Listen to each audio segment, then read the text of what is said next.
webinaire, tout sur le LabCom, et merci de votre participation. Alors, donc je m'appelle Olivier Girel, je suis, directeur projet et innovation au pôle de compétitivité Alpha RLH, qui co-organise, ce webinaire avec, l'université de Bordeaux, qui va également, faire l'introduction, donc Louis Mercier, avec moi. Donc, nous sommes ravis de vous accueillir pour mettre en valeur ce dispositif, qui, pour nous, apparaît très pertinent à la fois pour les laboratoires de recherche et pour les entreprises. Et avant de vous présenter, rapidement le contenu de ce webinaire, quelques mots sur Alpha RLH, pour ceux qui ne connaissent pas. Donc Alpha RLH est un pôle de compétitivité qui existe maintenant depuis 20 ans. Nous allons fêter les 20 ans bientôt, le 5 juin au forum des adhérents du pôle, auquel vous êtes le bienvenu si vous êtes adhérent, bien évidemment.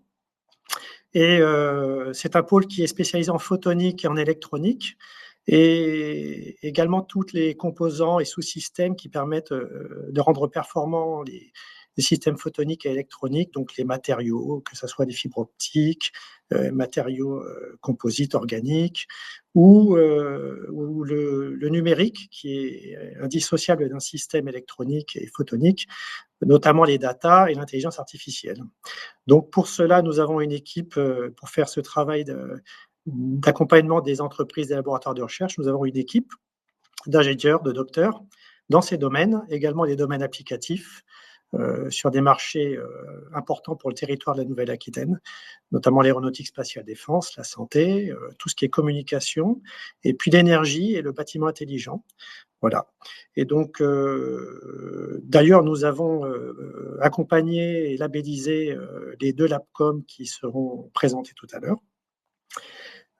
Voilà. Et donc, avant de laisser la parole à Louis Mercier, je vais donc présenter rapidement le contenu de ce webinaire.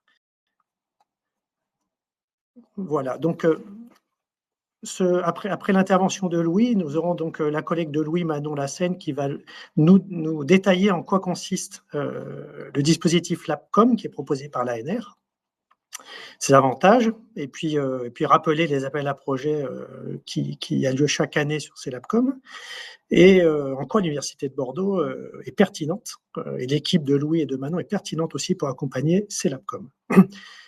Et puis nous avons la chance, et merci à eux, de faire intervenir 2 LabCom qui ont été accompagnés par le pôle notamment, des LabCom avec des entreprises qui sont spécialisées dans les sources laser, et 2 laboratoires sur les sources laser, les lasers intenses, le CELIA, et laboratoire en nanophotonique, nanomatériaux numériques, le LP2N. Et merci aux intervenants, à John, donc à Nicolas, à Giorgio, d'intervenir pour nous présenter ces LabCom. Voilà, je vais pouvoir laisser maintenant la parole à Louis, qui va pouvoir vous présenter l'Université de Bordeaux et son application. Et bon webinaire à tous. Merci Olivier pour cette introduction. Donc bonjour à tous, je m'appelle Louis Mercier, je suis chargé de filière photonique à l'Université de Bordeaux. Et donc mon rôle, c'est d'être au contact des entreprises pour les accompagner dans leurs besoins de partenariat avec le campus universitaire bordelais, que ce soit l'Université de Bordeaux ou toutes les autres structures que l'on peut retrouver dans les laboratoires de recherche. Donc pour commencer, je vais vous présenter un peu l'Université de Bordeaux. L'idée, c'est pas de passer beaucoup de temps dessus, mais il est quand même important de rappeler qui on est et ce qu'on fait un peu. Donc quelques chiffres. Aujourd'hui, on est autour de 88 laboratoires de recherche sur le campus universitaire où on retrouve une tutelle, au moins une tutelle de l'Université de Bordeaux. En tout, sur le campus universitaire, on est autour de 120 laboratoires. On va y retrouver également pas mal de plateformes technologiques, 110 en tout, mais une trentaine de labellisées, et 22 CTT, qui sont donc des plateformes dédiées à la prestation à des entreprises.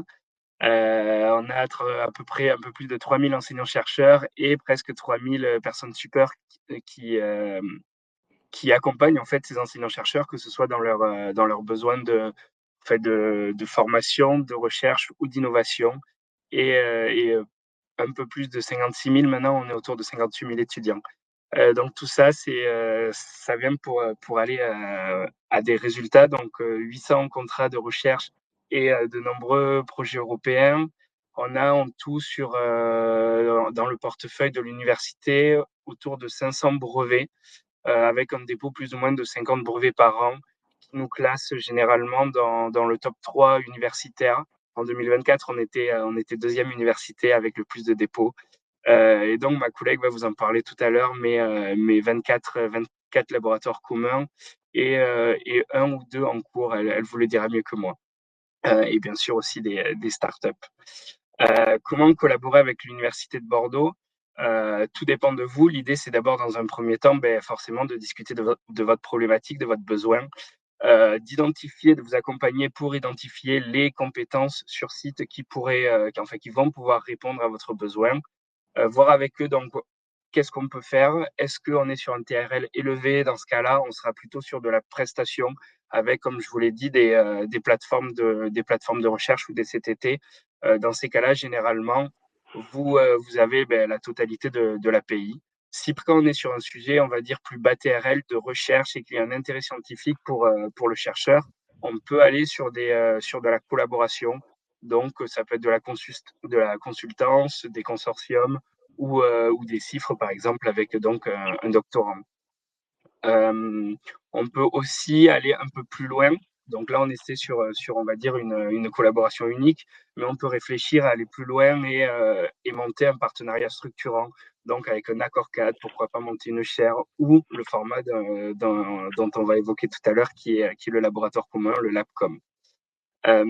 Et enfin, on peut aussi avoir une dernière forme de collaboration qui est l'exploitation de pays déjà existantes, donc par exemple des brevets sur étagère que l'Université de Bordeaux dispose. Sur nos compétences, donc on a fait un gros travail avec Alpha RLH pour segmenter la filière photonique. Vous avez donc ici la segmentation. Et l'idée était de regarder dans chaque laboratoire de l'Université de Bordeaux s'il y avait des compétences sur cette segmentation. Donc, deux grandes catégories qui sont le laser et photonique, donc on va dire cœur de photonique, et la partie application photonique. Donc, l'idée, c'est pas de lister toutes nos compétences ici, mais le message que j'aimerais faire passer, c'est simplement si vous voyez donc quelque chose qui vous intéresse dans cette slide, c'est que nous avons une compétence, au moins un des laboratoires de l'Université de Bordeaux peut potentiellement répondre à une problématique sur ces sujets-là. Donc, il serait intéressant, pourquoi pas, de fouiller et de caractériser tout ça. La slide suivante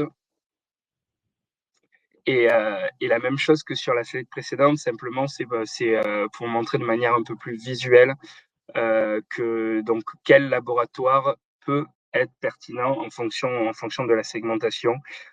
Donc toujours pareil, il y avait les grandes catégories sur la droite de couleur et donc les liens entre le laboratoire et l'expertise. Tout ça, vous l'aurez bien sûr, vous aurez la présentation, David vous l'enverra, donc vous pourrez analyser ça un peu plus en détail. Mais de toute façon, n'hésitez pas à nous envoyer un message pour qu'on regarde ça ensemble. Enfin, en dernière partie, parce que le pôle parle aussi d'hyperfréquence, vous avez, alors, du côté de l'Université de Bordeaux, nos principales compétences se trouvent à l'IMS, donc le laboratoire de l'intégration du matériau au système, et un peu au laboratoire d'astrophysique de Bordeaux. Vous avez ici 4 groupes et équipes de recherche qui s'intéressent particulièrement à l'hyperfréquence et qui ont des compétences dedans. On voit également qu'on a un projet européen sur les fréquences sub-terahertz appliquées aux télécommunications 6G. Donc voilà, le message, c'est vraiment, n'hésitez pas, si par cas vous avez une problématique sur ces sujets-là, à nous contacter. On essaiera d'y réfléchir ensemble et d'analyser le type de partenariat que l'on pourrait mettre en place. Voilà, je termine avec ma présentation. Je ne l'ai pas précisé, mais n'hésitez pas à envoyer vos messages sur le chat, vos questions sur le chat si vous en avez. Nous y répondrons bien sûr à la fin. Et je vais laisser la parole donc à ma collègue Manon Lassaigne qui va vous parler donc du format de collaboration LabCom donc ce pourquoi vous êtes ici aujourd'hui. Merci Louis. Bonjour à tous. Je suis donc Manon Lassaigne, je suis chargée du développement et du suivi des partenariats structurants publics-privés à l'Université de Bordeaux. Donc ces partenariats structurants, ils incluent des accords cadres à l'échelle de l'établissement et des laboratoires communs qui sont donc l'objet de ce webinaire. Alors, dans le contexte actuel d'incitation au développement du partenariat public-privé au niveau national, mais aussi au niveau local avec des initiatives comme le pôle universitaire d'innovation Bordeaux, les laboratoires communs, c'est un type de partenariat qui est largement mis en avant. Donc, par exemple, pour l'ANR, le CNRS, les universités, mais aussi pour certaines entreprises qui veulent consolider leurs liens avec le monde académique, c'est considéré comme une des formes de collaboration de recherche les plus abouties. Alors, je précise ici que ça peut tout à fait être un partenariat entre une ou plusieurs entreprises et un ou plusieurs laboratoires. C'est pas forcément bilatéral, même si ça l'est la plupart du temps. Donc, le laboratoire commun, ça fait partie des indicateurs clés qui est utilisé pour démontrer la dynamique d'innovation d'une structure ou d'un territoire. Alors, quand créer un laboratoire commun? Donc, en effet, la première chose, c'est d'établir si, selon la situation et les objectifs des partenaires, c'est le bon format ou c'est le bon moment. Donc, usuellement, c'est un format de partenariat qui va concrétiser une relation qui est préexistante, où la confiance et la capacité à travailler ensemble sont déjà établies. Il vise à structurer et à formaliser la relation lorsqu'il y a des collaborations plus régulières qui sont soit déjà en cours, soit envisagées pour passer à un niveau supérieur et atteindre des objectifs plus ambitieux. Il y a plusieurs critères donc pour les laboratoires communs qui vont traduire une véritable volonté de se structurer. Donc tout d'abord, c'est le LabCom est matérialisé par un contrat d'au moins 4 ans. Donc on considère qu'il peut y avoir une thèse modulo l'installation, grosso modo.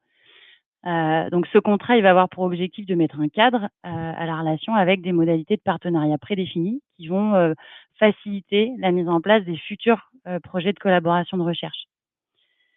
Le LabCom, il va être structuré bien sûr autour d'un programme de recherche qui est co-construit, qui va évoluer, qui peut être mis à jour chaque année, mais qui est initialement quand même assez fourni.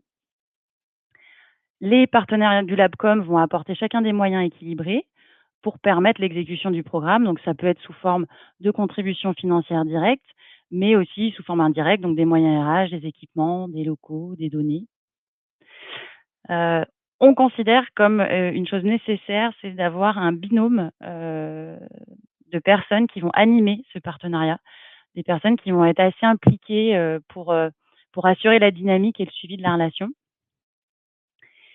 Et enfin, donc un LabCom, il a une gouvernance au niveau des établissements, donc c'est-à-dire qu'il va impliquer des équipes politiques des tutelles académiques et aussi les équipes dirigeantes de l'entreprise. Donc ça va leur permettre de suivre l'exécution du programme, de valider les propositions de valorisation, de renouvellement, et aussi de pouvoir apporter un éclairage ou des recommandations aux besoins, selon les besoins des partenaires. Donc, à noter que ce périmètre qui est défini par ces critères, il va recouvrir plusieurs typologies de contrats. Donc, des LabCom ou des chaires ANR, ça peut être des laboratoires communs labellisés CNRS, des laboratoires partenariaux associés de l'INRAE, des équipes projets communes de l'INRIA ou des formats plus spécifiques aux entreprises type Open Lab ou Joint Lab. Donc, chacun de ces typologies de contrats a sa particularité, mais ils vont tous entrer dans notre périmètre d'accompagnement sur le campus. Et une dernière chose, donc sur cette slide, il existe différentes ampleurs de LabCom. En fait, selon la taille de l'entreprise impliquée, les moyens associés, l'obtention d'un financement initialement ou pas, ça va changer. Donc, en fait, il faut être assez agile et proposer des montages adaptés. Vous avez sur cette slide qui sera mise à disposition un lien vers une vidéo qui résume bien toute cette définition. Alors, il y a de nombreux avantages à monter un LabCom. On peut mentionner donc le gain de temps qui est associé au contrat chapeau qui va permettre finalement de déployer plus rapidement chacun des projets qui constituent le programme. Le cadre, il va également inciter à dialoguer plus régulièrement et donc permettre de plus rapidement identifier des opportunités de projets, de nouveaux projets. Ensuite, le label, on va dire, Labcom, c'est un vrai levier pour aller chercher des moyens auprès des financeurs qui vont être rassurés finalement par la capacité à travailler ensemble des partenaires. Et enfin, comme c'est un format considéré comme stratégique, la communication autour de ces Labcom, elle est plus poussée. Donc ça va permettre d'accroître la visibilité des partenaires et des travaux réalisés.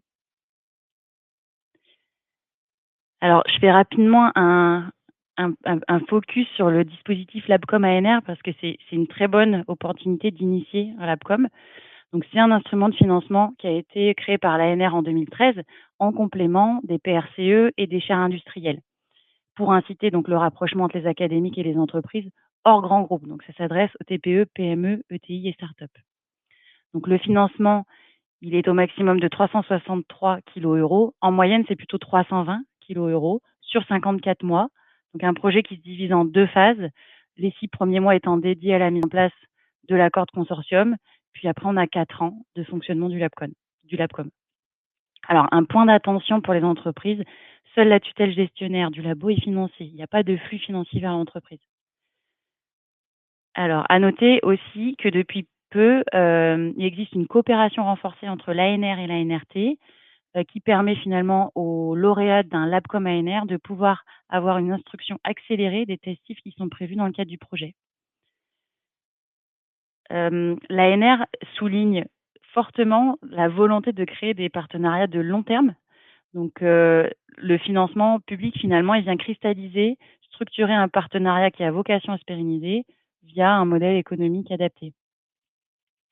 Et enfin, donc l'année dernière, il y a eu un taux de réussite de 30%, donc ce qui est largement supérieur à d'autres instruments de financement. Donc ça vaut le coup d'essayer. La prochaine deadline, c'est le 22 septembre 2025. Et si vous pouvez faire labelliser votre projet par un pôle de compétitivité, c'est clairement un plus.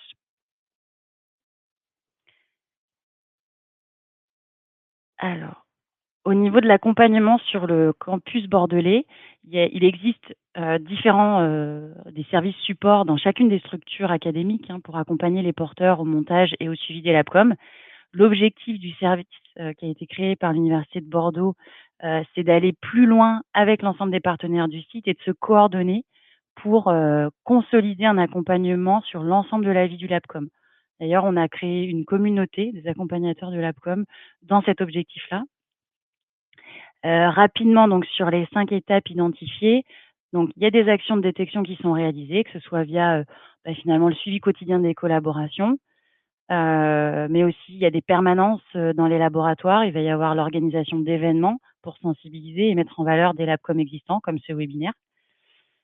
Au niveau du montage, les services supports, ils vont aider particulièrement donc sur le montage financier, la structuration de la gouvernance pour obtenir les validations nécessaires et aborder aussi les modalités juridiques de façon basique avant la contractualisation et proposer une relecture du dossier, par exemple. Parfois, ça peut même aller plus loin dans l'aide vraiment à la construction de la feuille de route.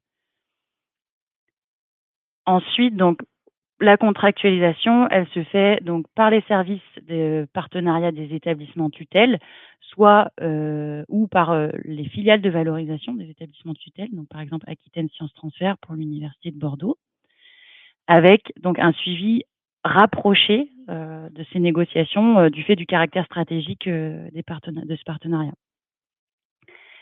Et une fois le contrat signé, donc on va déclencher un suivi avec des rendez-vous annuels avec le porteur, l'aide à la préparation des instances de gouvernance, le suivi des décisions qui sont prises lors des copiles, un soutien pour communiquer davantage et finalement être présent pour répondre aux besoins au cours de la vie du Labcom. Et enfin, donc notre objectif, c'est aussi d'anticiper la fin de contrats et d'explorer les possibilités de renouvellement ou d'évolution avec les porteurs académiques et industriels. Donc, si vous pensez à mettre en place un Labcom, il faudra que le porteur académique se rapproche de sa tutelle gestionnaire pour lancer la démarche. Au besoin, vous pouvez aussi nous contacter et on vous redirigera. Alors, je termine très rapidement donc sur cette dernière slide où il y a d'autres sources de financement, donc pour aller faire des Labcom. Je vais pas les parcourir pour pouvoir laisser finalement la parole à nos intervenants et la place aux questions, mais vous pourrez consulter les slides par la suite. Merci beaucoup. Et du coup, je laisse la parole à Louis pour les Merci beaucoup, interventions. Manon. Donc, on va maintenant voir les témoignages. Donc, on va recevoir le temps qui récupère le flux vidéo. John Lopez, donc, qui représentera le Labcom Tricorne, donc, qui comprend le CELIA, qui est le Centre Laser Intense et Application, donc à l'Université de Bordeaux, l'entreprise Amplitude et le CRT AlphaNov. Donc, on est sur un Labcom récent. Et on va également recevoir donc Nicolas Traynor, qui représente l'entreprise Toptica, et Giorgio Santarelli du laboratoire LP2N, le laboratoire photonique, numérique et nanosciences, donc qui s'appelle Starlight Plus. Est-ce que vous êtes tous présents, John, Nicolas, Oui. Giorgio? Oui, on attend peut-être Giorgio et Nick. Ok.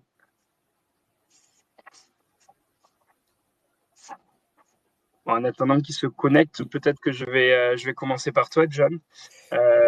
Donc pour commencer, déjà, je viens de te présenter, mais est-ce que tu pourrais te représenter et nous dire quelles sont donc les origines de la collaboration donc de ce Labcom?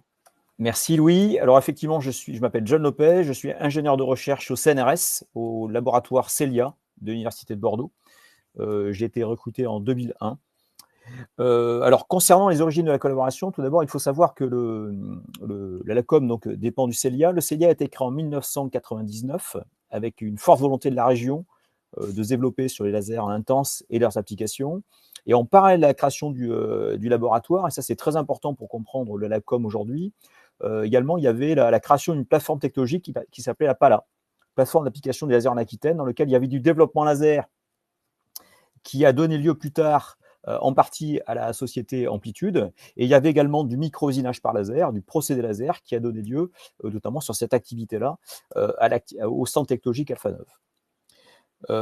Alors, la création Amplitude s'est créée en 2002, le centre technologique s'est créé en 2007, et donc effectivement, ce sont deux spin-offs du laboratoire, et donc ça a créé un lien naturel entre les structures, mais aussi les personnes, puisqu'en 2001, en fait, tous les protagonistes du Labcom aujourd'hui, notamment ceux qui sont au comité de direction, étaient déjà présents, interagissaient déjà ensemble.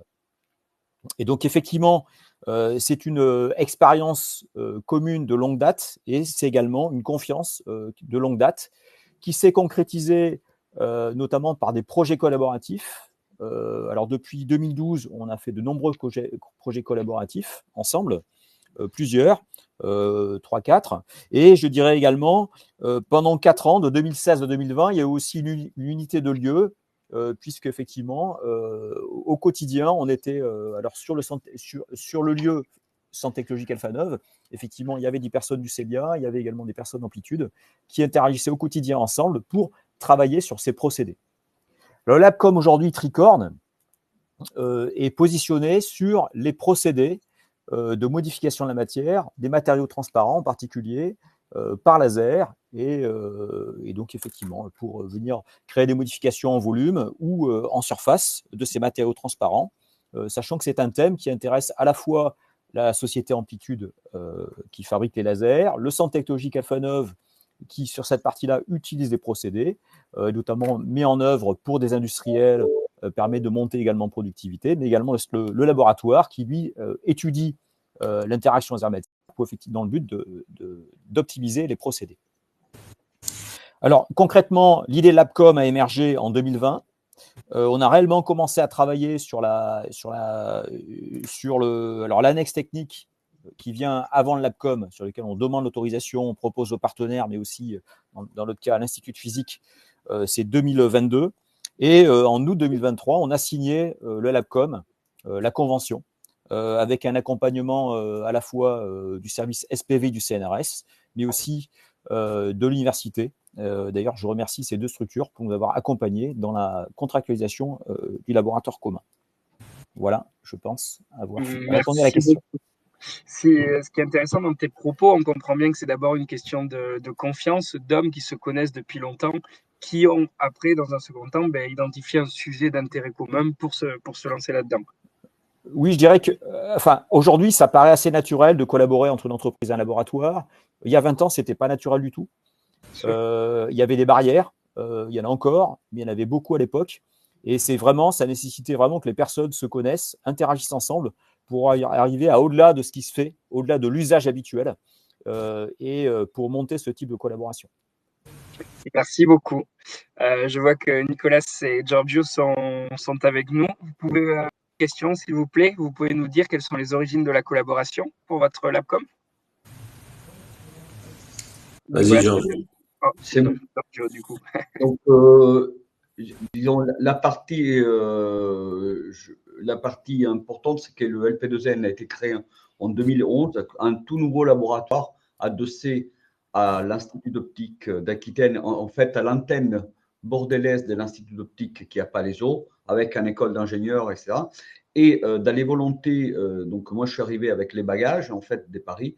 Une des volontés du laboratoire affichée et ce qui est dans le code génétique de l'IEGS, c'est le travail partenarial. Il y a beaucoup de partenariats à l'IEGS et donc le directeur de l'époque m'a invité à développer des relations partenariales. Avec la rencontre avec Nick Trainer, qui était, et vous en parlez mieux, jeune entrepreneur dans le domaine des lasers, on a trouvé un terrain d'entente scientifique autour de certaines problématiques liées au laser, assez particulières, assez des niches, mais importantes. Et on a décidé de travailler ensemble. À ce moment-là, l'appel ANR est né. C'était vraiment 2013. C'était l'appel ANR. Et donc, nous, on a décidé de participer à cet appel ANR. Et on a été récalé la première fois, comme ça arrive souvent. Mais à la deuxième fois, on a été sélectionné, 2014. Donc voilà, à l'époque, les taux de sélection étaient très, très élevés. Il y avait 10-15% des taux de succès. Pour vous dire, c'était assez violent. Mais on a réappliqué parce qu'ils nous ont trouvé que le projet était bien, ce qui se passe souvent dans le comité LabCom, un retour aux porteurs des projets. Et donc, on est allé vers une deuxième resubmission. Donc, on a été financé. À l'époque, le mécanisme était plus simple. Il y avait 3 ans, 300 000 euros. C'était, voilà. Mais il fallait construire une feuille de route pour la recherche et l'innovation. Il fallait aussi avoir un accord des consortiums qui était pas une mince affaire à l'époque parce que personne n'était préparé psychologiquement à la fois à l'université, au CNRS et même à l'Institut à ce type de rapports-là un peu de longue durée. Autant les contrats de recherche, ça allait, mais ça allait bien au-delà. Ça veut dire vraiment penser à une pérennisation et tout. Donc, on a monté ce laboratoire et bon, Nick dira des détails aussi par rapport à l'entreprise de l'époque. Donc, on a commencé à travailler ensemble autour du développement des lasers à bas bruit pour des applications scientifiques et industrielles. Et maintenant, on est à notre 10e année. Donc, on est passé à travers des phases de consolidation que l'ANR avait à l'époque. Après les 3 ans de l'APCOM, on avait ce qu'on appelait une consolidation avec un petit plus financier et, disons, un redémarrage de l'activité.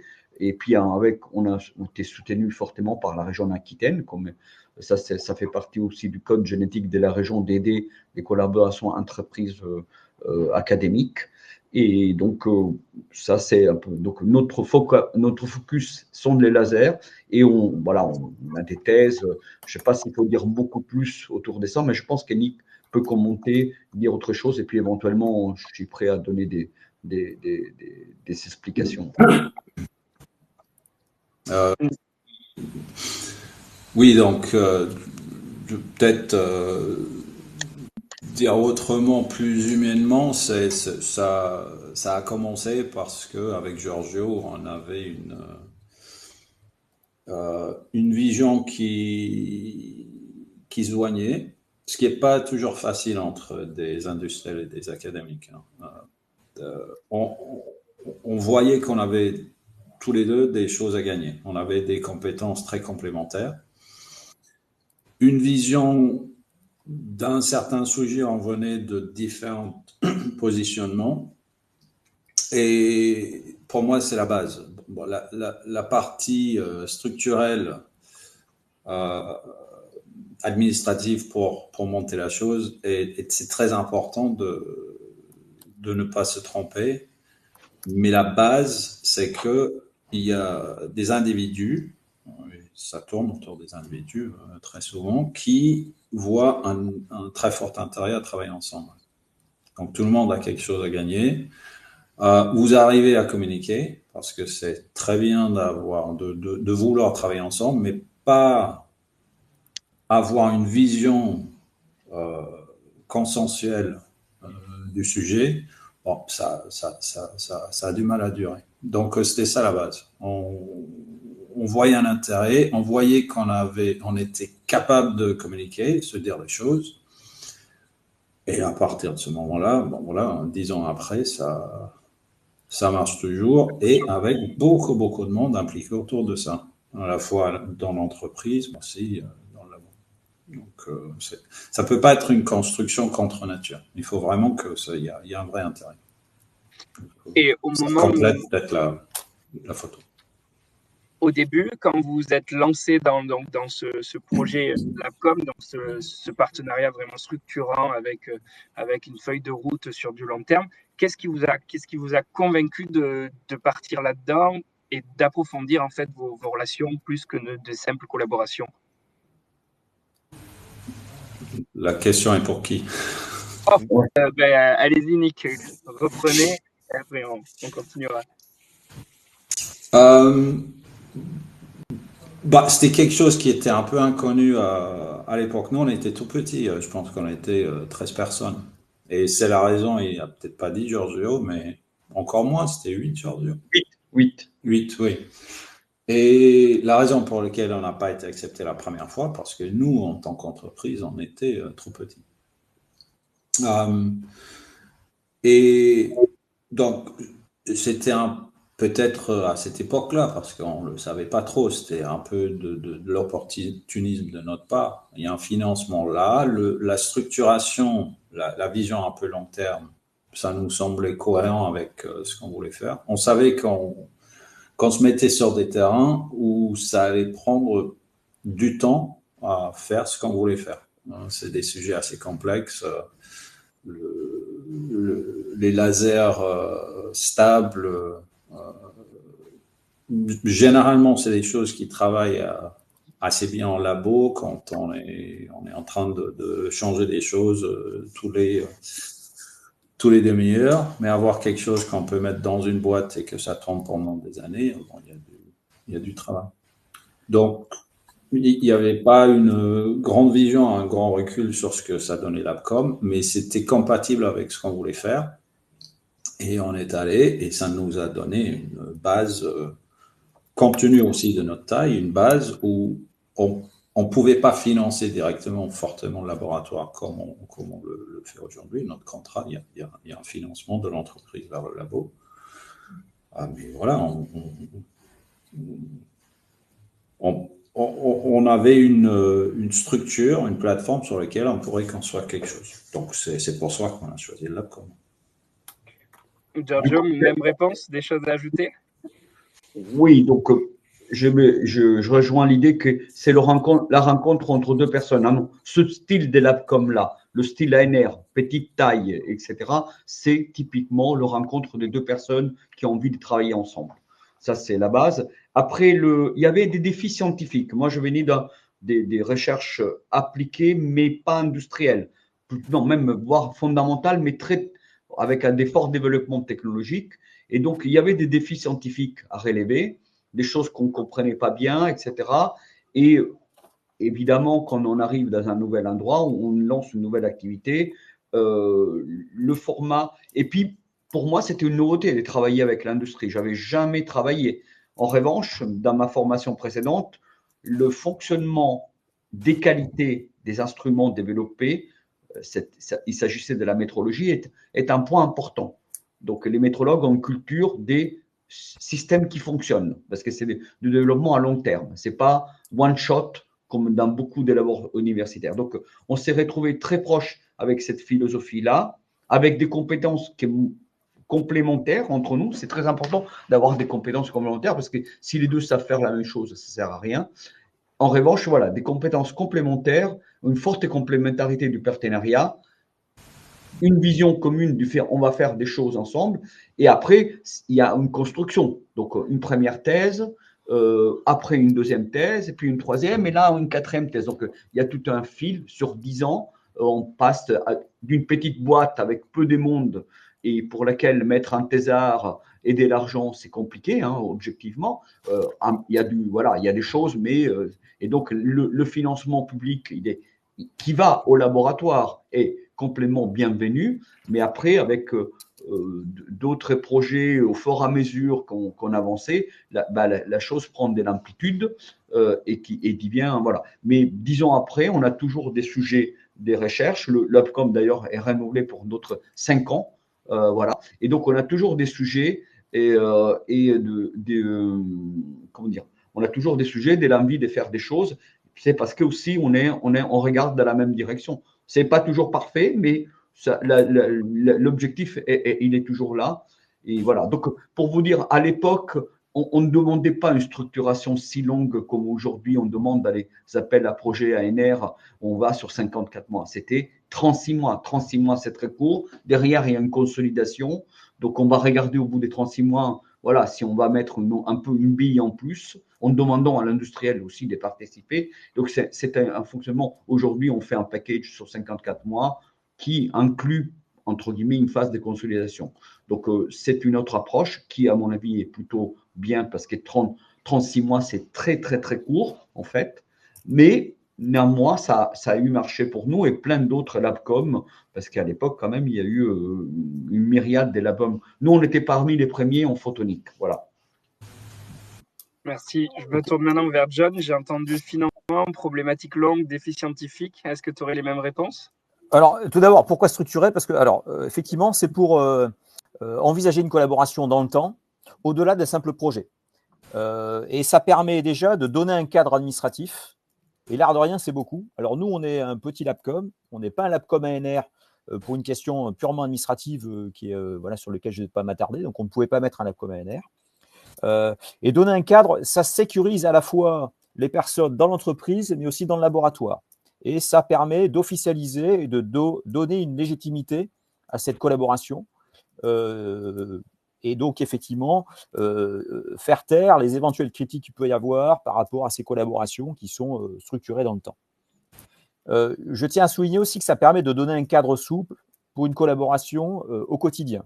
C'est-à-dire qu'effectivement, une fois que le LabCom est établi, on n'a plus forcément, à chaque fois qu'on aborde un nouveau projet, une nouvelle discussion scientifique, hein, que ce soit un projet qui est formalisé ou pas, qu'il soit formalisé ou pas, on n'a pas besoin de repartir dans une discussion concernant l'API, concernant le résultat. Donc ça, c'est un autre aussi avantage qui répond à la question pourquoi se structurer en LabCom. C'est-à-dire qu'effectivement, au quotidien, ça facilite le fonctionnement, les interactions. Ça lève les barrières. Alors, il n'y en avait pas, mais effectivement, parfois, d'un point de vue administratif, il peut y en avoir. C'est tout à fait légitime.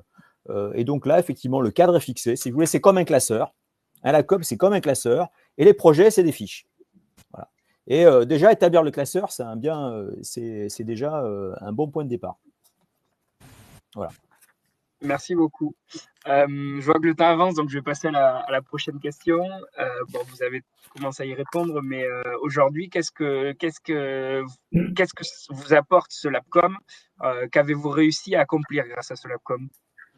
John, peut-être pour reprendre. Ok, merci. Alors d'abord, ce que ça apporte des moyens.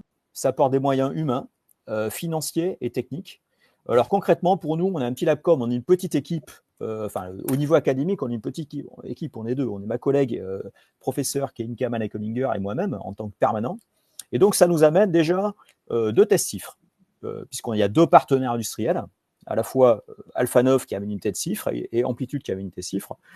Et donc, ça, c'est déjà beaucoup.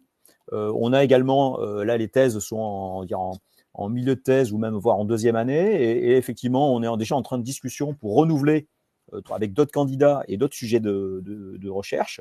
Donc ça, c'est déjà un premier point. Amplitude fabrique des sources laser qui nous mettent à disposition 3 sources laser également. Donc ça a beaucoup de valeur. Ils les maintiennent, ils les upgradent.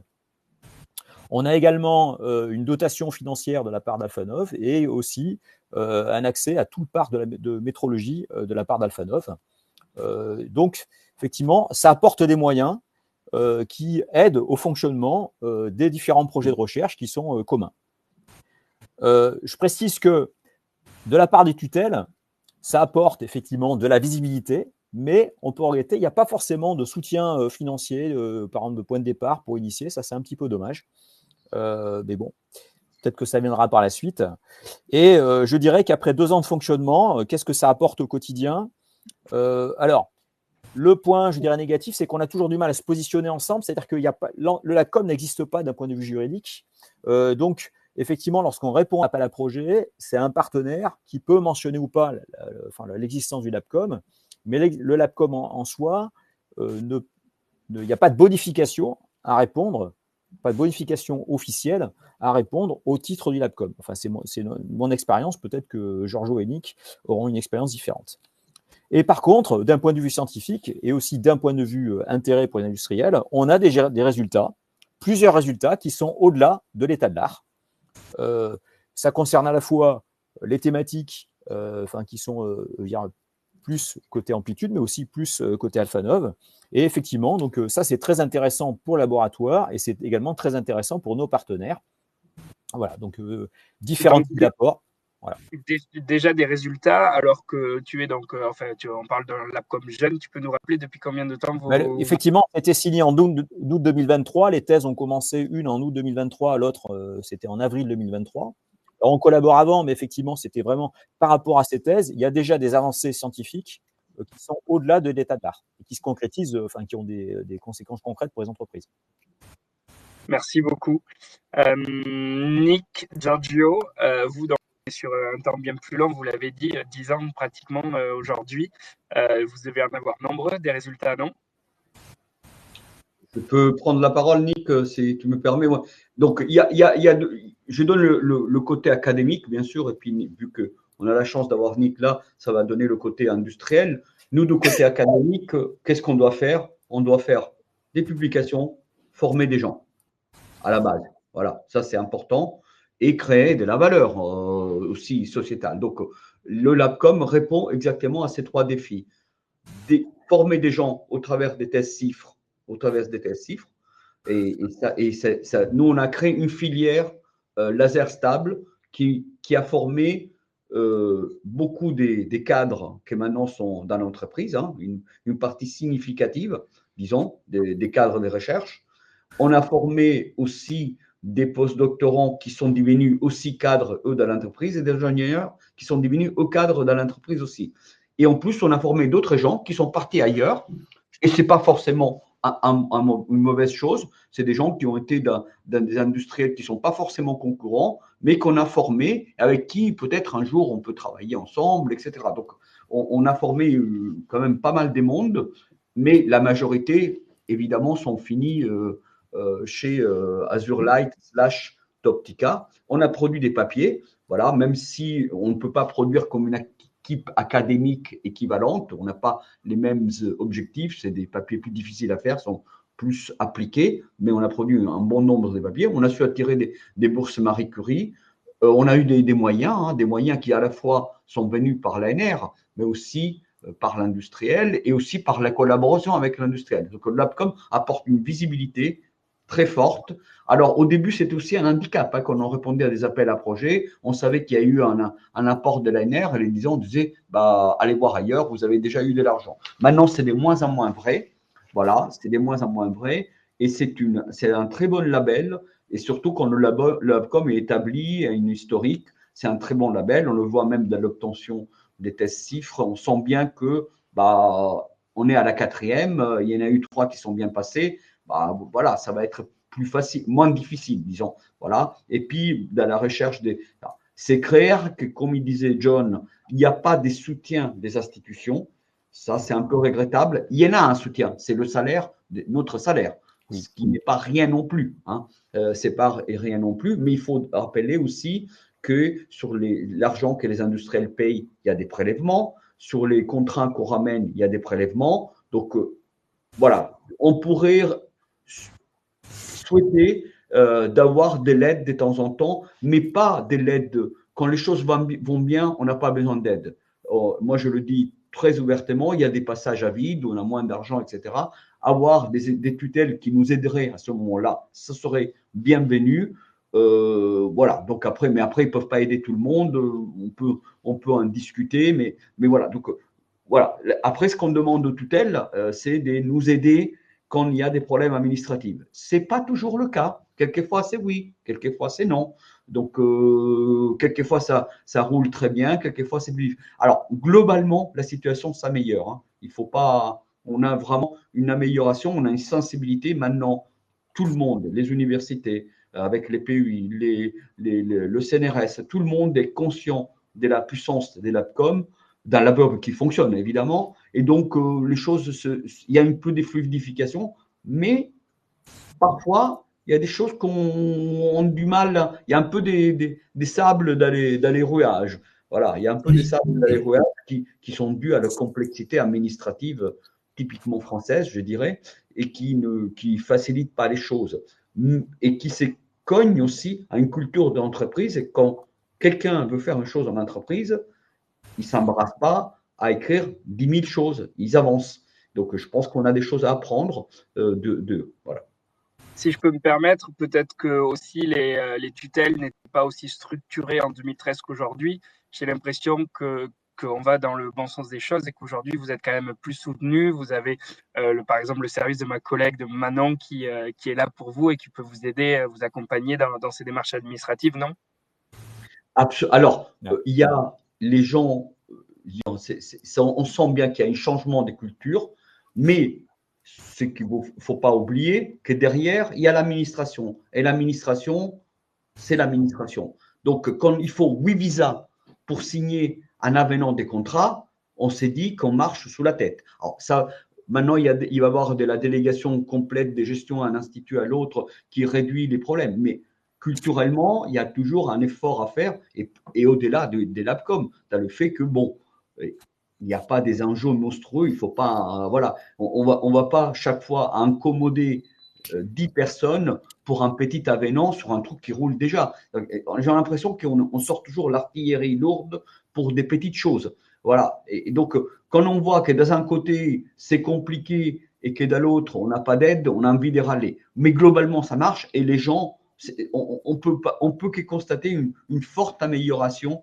de l'environnement, une forte soutien aussi quand il faut aller faire des montages. Moi, je le vois, j'ai une position particulière, je le vois sur certains dossiers que, bon, là, il y a des LED, les choses avancent et les gens vont dans la bonne direction. Donc, c'est pas négatif. Au contraire, on a l'impression que finalement, ça rentre dans la culture des tutelles, qu'il y a des laboratoires communs, des différentes tailles, parce qu'il y a des petits et des gros. Là, on est des petits, même avec John, on est des petits LabCom. Après, il y a des labos entiers qui, eux, ils sont structurés. Donc, il y a toute une zoologie des LabCom dans laquelle on va des 2 personnes qui se rencontrent avec un objectif scientifique, 2, 3, quelquefois c'est une chose à 3, et après ça va jusqu'aux structures des communes de recherche. Donc il y a eu une très forte évolution. Avant, le CNRS voyait que les grandes structures de recherche avec des grandes industriels, etc. Et ils ont compris que même les petites choses, elles sont productives, ça fait du papier, ça fait des thésards formés, ça fait un impact économique, ça fait des rentrées d'argent, mine de rien, hein, ça fait des rentrées d'argent pour le CNRS, l'université, pour les établissements en général. Donc, c'est vu beaucoup plus positivement, avec moins aussi ce côté, maintenant on fait que de la recherche fondamentale, donc tout ce qui n'est pas ça n'est pas bien. Il y a vraiment un changement de culture. Merci beaucoup. J'ai vu, John, que tu as levé la main, mais si ça ne te dérange pas, j'aimerais avancer un peu parce que je vois le temps qui passe. Yannick, qui avait quelque chose à dire. Pardon, Yannick, il n'a pas parlé sur la question. Et du coup, j'allais donner la parole à Nick, vu qu'on aimerait quand même avoir le regard industriel donc sur les apports de votre LabCom. Oui, juste quelque chose très rapidement côté industriel qui n'a pas été dit. Ça donne des choses assez intéressantes et fondamentales. D'abord, il y a une force de frappe qui est multipliée. On est aujourd'hui autour du LabCom, il y a 16-17 personnes partagées entre l'entreprise et l'université. Donc, notre entreprise, c'est entre 40 et 50 personnes, donc c'est démensuel vis-à-vis de notre taille. Ça, c'est important. Maintenant qu'on a une certaine visibilité, réputation, renommée, et ça, au niveau de financement de la recherche, ça change des choses de manière assez significative. C'est un LabCom, donc dans des projets, on peut monter en TRL. D'accord ? Il y a un industriel là. Et tous les deux, on a su aller chercher des financements de type France 2030, financement géré par la BPI, des montants significatifs, parce qu'on était crédibles ensemble à aller faire des projets avec une certaine taille. Et l'entité ensemble, ça nous rend très attractifs à d'autres partenaires. Donc, on peut aller chercher des partenaires avec les utilisateurs de laser, etc. Donc, c'est un effet amplificateur qui nous donne des avantages à peu près partout où on veut y aller. Et ce n'est pas minimisé, c'est vraiment plus fort ensemble. C'est un peu un cliché, mais c'est la réalité. Merci beaucoup. Je voulais Oui, juste vas-y, John. préciser, enfin, Giorgio l'a évoqué, mais effectivement, on sent que ça change au niveau des tutelles. Et il y a énormément de soutien au niveau à la fois du service SPV et également du service, du service de l'université, hein, Dev Premium. Il y a un accompagnement sur la communication, sur l'animation. Ma remarque tout à l'heure portait plus sur l'accompagnement financier, peut-être le démarrage qui peut aider au LabCom. Et également, un point qui a été dit, c'est la formation des étudiants. Aujourd'hui, les entreprises ont du mal à recruter des personnes qui sont expérimentées. Et l'APCOM sont des moyens de former dans un cadre qui est figé, qui est bien déterminé, des personnes qui ont à très forte valeur ajoutée. Et ça, c'est à la fois bien pour les entreprises, c'est bien pour les laboratoires, mais aussi c'est attractif pour les étudiants. Voilà, les étudiants aiment ce genre effectivement de défis et se disent effectivement, là, je peux m'engager là-dedans parce que derrière, je sais qu'il y a de l'emploi au niveau industriel. Pardon. Voilà ce que je voulais préciser. Merci beaucoup. Je vous propose de passer aux questions maintenant. J'en vois quelques-unes dans le chat. Alors, on est plutôt sur des questions techniques. Du coup, je propose à Manon de revenir si c'est possible. Je sais. David, si tu peux proposer à Manon d'avoir la parole. Parfait. Donc, j'espère qu'elle m'entend. Je vois qu'elle est en train d'arriver. Première question, Manon. Comment est partagée l'API de la part de Christian Chatry?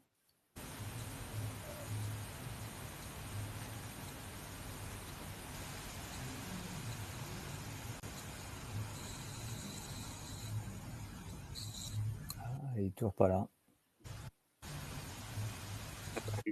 Juste, Louis, peut-être que les industriels et les laboratoires peuvent répondre déjà à cette question. Oui.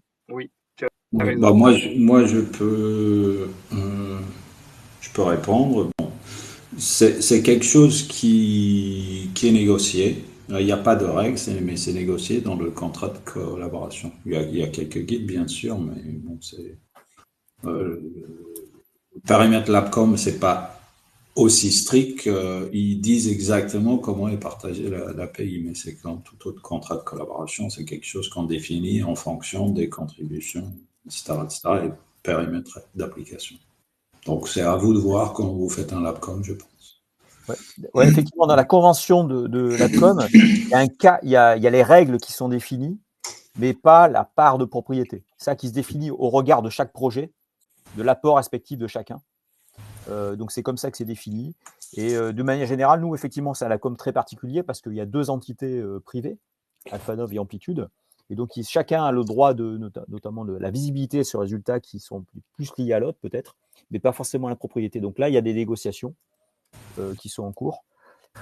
Mais en tout cas, c'est bien plus fluide que s'il n'y avait pas de cadre au départ. J'ai récupéré Manon à côté de moi, du coup. C'est nous, en fait, il y a des problèmes quand on switch entre animateurs et donc du coup, je me greffe à Louis.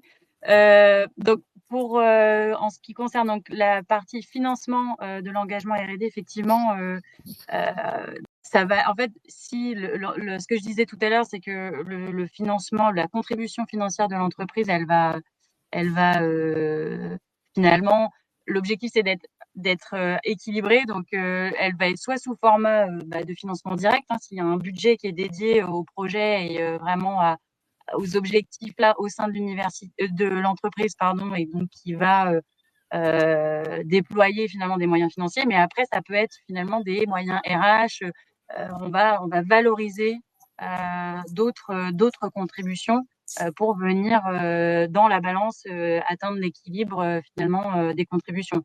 Donc ça c'est une des choses.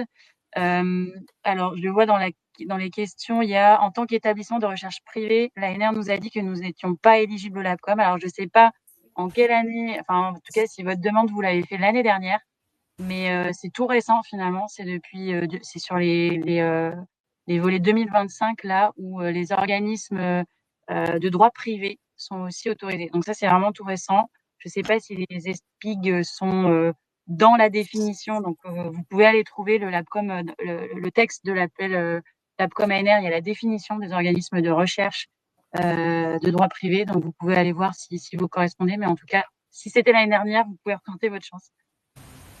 N'hésitez pas à poser d'autres questions si vous le souhaitez. Moi, j'en aurais une pour John et Nick.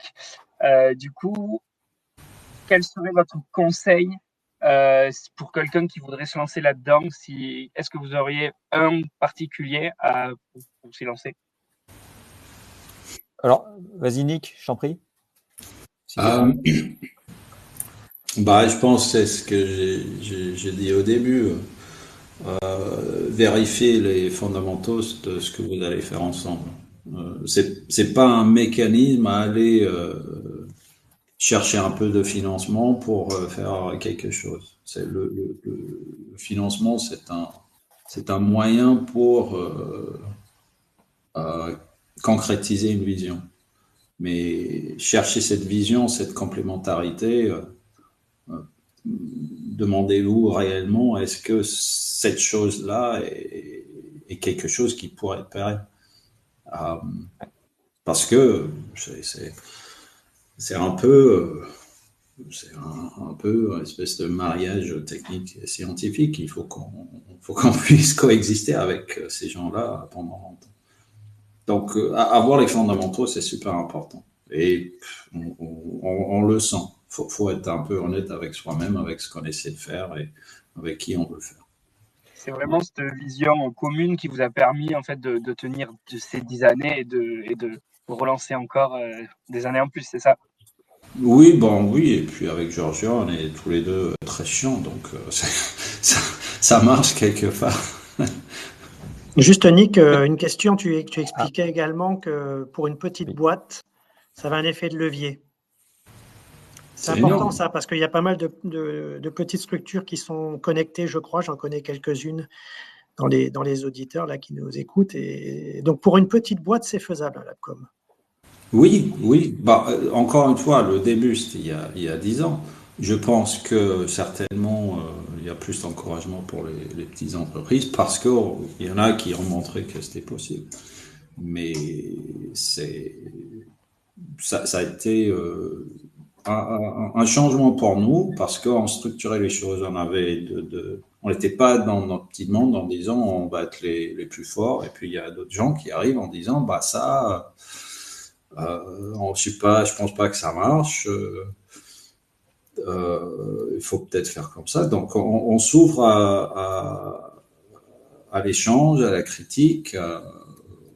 Voilà, il faut qu'on se remet un peu en question aussi avec ça. Et l'effet de levier, je vous ai dit, le nombre de personnes qui travaillent sur nos projets de recherche et développement, c'est pas possible de faire ça juste tout seul en entité. Jeanne, tu veux conclure? Alors moi, je veux pas forcément conclure, mais je voulais rajouter. Alors j'adhère à tout ce qu'a dit Nick. Évidemment, il faut bien se connaître. Effectivement, comme dit Nick, il ne faut pas se mentir. Hein, il faut bien se connaître, et surtout, il faut aussi accepter les contraintes de l'autre et accepter les objectifs de l'autre. Si on n'est pas prêt, voilà, si on est prêt et si on veut que tirer la couverture à soi et voir que l'intérêt pour sa structure, ça ne marchera pas. Parce que des fois, il y a des contraintes et parfois, il faut savoir céder du terrain. Parce qu'en fin de compte, on avance ensemble et pour qu'on avance ensemble dans le temps, il faut que chacun y trouve son compte de manière équilibrée. Et ça, dans notre cas, ça a été vrai. À chaque année, effectivement, il y a les partenaires, effectivement, acceptent de céder un peu pour répondre aux objectifs des autres personnes. Donc, il faut bien se connaître et accepter d'avancer ensemble. Les objectifs de chacun sont adressés. Merci beaucoup. Je vois qu'il est midi, donc on va clôturer ce webinaire. Merci à tous les intervenants d'avoir participé. Vous aurez la présentation normalement dans le chat, elle est déjà disponible, je vois, donc vous pouvez la télécharger. Et donc vous avez nos coordonnées, n'hésitez pas à nous envoyer des mails et nous appeler pour avoir plus d'informations. Si vous avez d'autres questions sur pour les intervenants, n'hésitez également pas, on pourra les transmettre et vous pourrez communiquer avec eux si vous le souhaitez. Voilà, je pense que j'ai tout dit. Si ce format vous intéresse, je pense que vous avez tous les éléments pour avancer et vous lancer dans ce projet. Le pôle se tient à votre disposition également pour toute question. Bien évidemment. Merci beaucoup. Merci. Au revoir. Bon appétit à tout le monde. Au revoir. Au revoir.